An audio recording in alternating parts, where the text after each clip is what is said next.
ನಾನು ಆಮೇಲೆ ಅವ್ರನ್ನ ಪ್ರತಿ ಹಂತದಲ್ಲೂ ಬೀಳಿಸ್ಬಿಟ್ಟಿದ್ದೀನಿ.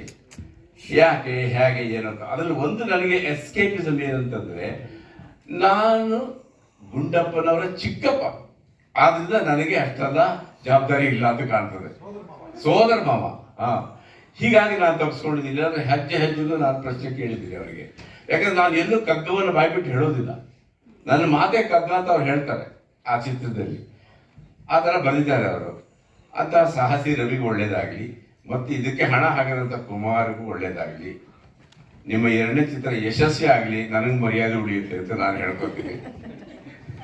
ಆಗಲಿ ಚಿತ್ರ ಯಶಸ್ವಿ ಆಗೋದು ಮುಖ್ಯವಾಗಿ ಕನ್ನಡವನ್ನು ಗಟ್ಟಿಗೊಳಿಸಲಿಕ್ಕೆ, ಕನ್ನಡ ಚಿತ್ರರಂಗದಲ್ಲಿ ಇಂಥದ್ದು ಒಂದು ನಡೆದಿದೆಯೇ ಅನ್ನೋದೊಂದು ಆಗಬೇಕು. ಅದು ಆಗ್ತಾ ಇದೆಯಲ್ಲ, ಆಗಿದೆ ಅಂತ ಹೇಳ್ಕೊಳ್ಳಿಕ್ಕೆ ಅಡ್ಡಿಲ್ಲ. ಯಾಕಂದರೆ ಮಹನೀಯರುಗಳು ತುಂಬ ಜನ ಇದರಲ್ಲಿ ಇದ್ದಾರೆ. ನಾನೇನು ಹೆಚ್ಚಿಗೆ ಹೇಳೋದಿಲ್ಲ. ನಮಸ್ಕಾರ, ಎಲ್ರಿಗೂ ಶುಭವಾಗಲಿ.